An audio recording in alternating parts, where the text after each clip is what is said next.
Hello friends, नमस्ते। विनाश kitchen में मारा सब्सक्राइबर्स और व्यूवर्स ने मारी यूट्यूब चैनल पर नवा वीडियोज माटे स्वागत है।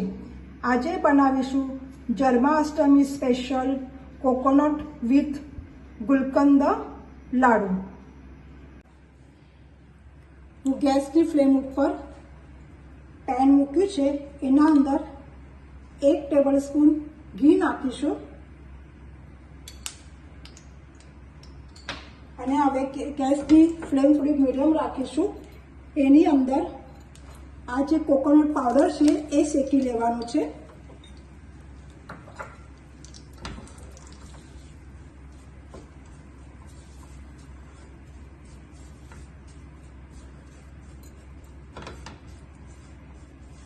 એને સતત હલાવતું રહેવું જેથી નીચે બેસી ન જાય ને વધારે પડતું લાલ પણ કરવાનું નથી એને। હવે એની અંદર કન્ડેન્સ મિલ્ક નાખવાનું છે। આનામાં ખાંડનો ઉપયોગ થવાનો નથી। ગેસની ફ્લેમ અત્યારે સ્લો મૂકી છે।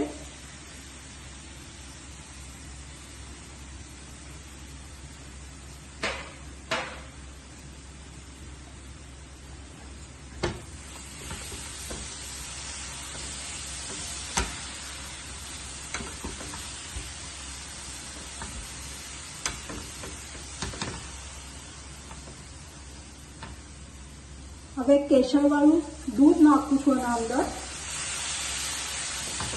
જેથી રંગ એનો પીળો અને સરસ દેખાશે। આનો એક ડો બનાવી લેવાનો છે।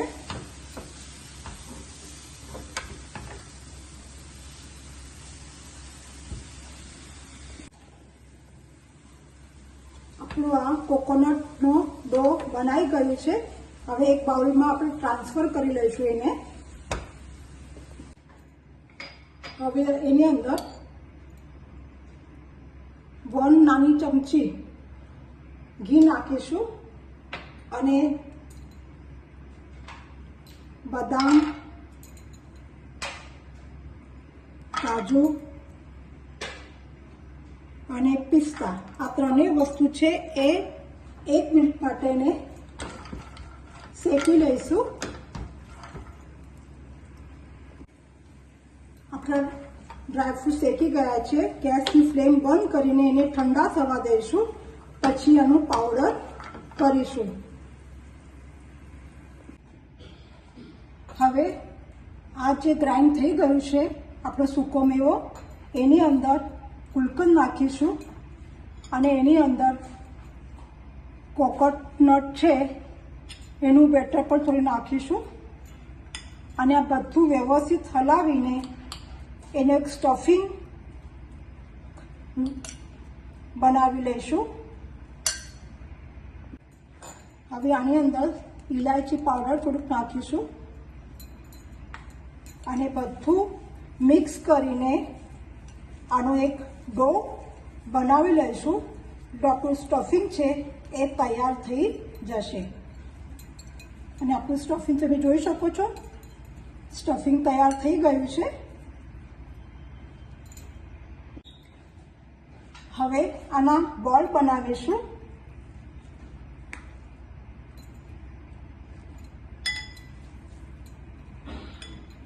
આવી રીતે બધા બોલ બનાવી લેવાના છે। જો તમે આનાથી એક સરખો માપ આવે છે। હું આની અંદર કલર નાખેલો નથી। જો તમારી પાસે કેસર ના હોય તો તમે કલર પણ એના અંદર નાખી શકો છો। આ જે ખાવા માટે ઉપવાસ માટે બહુ સરસ છે અને તમે ગમે તેવી ઇન્સ્ટન્ટ પણ ફટાફટ બનાવી શકો છો। તો તમે ચોક્કસ આ રેસીપી એક વખત ટ્રાય કરો।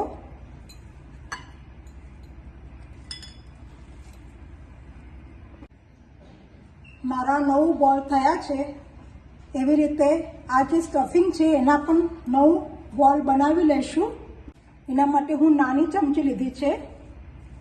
એટલો અંદર જે સ્ટફિંગ આવશે એકદમ સરખું આવશે, વધારે ઓછું નહીં અંદર લાગે। આવી રીતે 9 બોલ બનાવી લેવાના છે।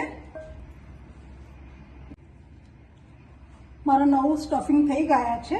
હવે આને થોડુંક દબાવીશું આવી રીતે અને એની અંદર આ બોલ મૂકીશું.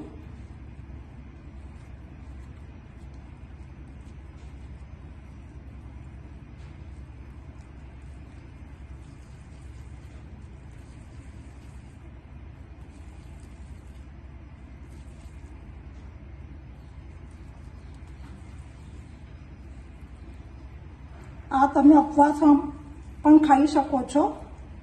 ડ્રાયફ્રૂટ્સ અને કોકોનટથી બનાવેલો છે આ લાડુ.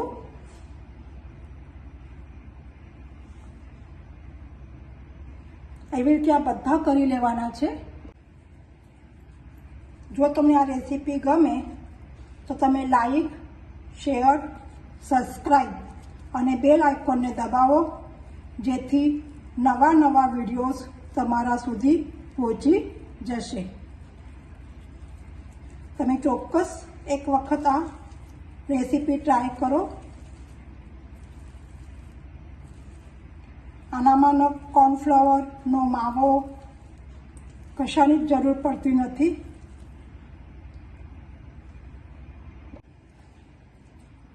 આવી રીતે આપણા બધા જ થઈ ગયા છે. આ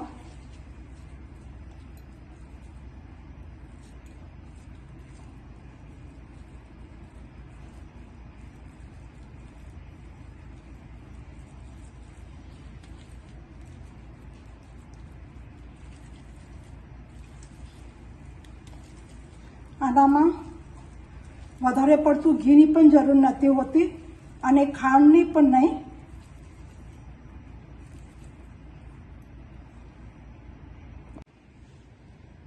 તમે જોઈ શકો છો આપણા લાડુ તૈયાર થઈ ગયા.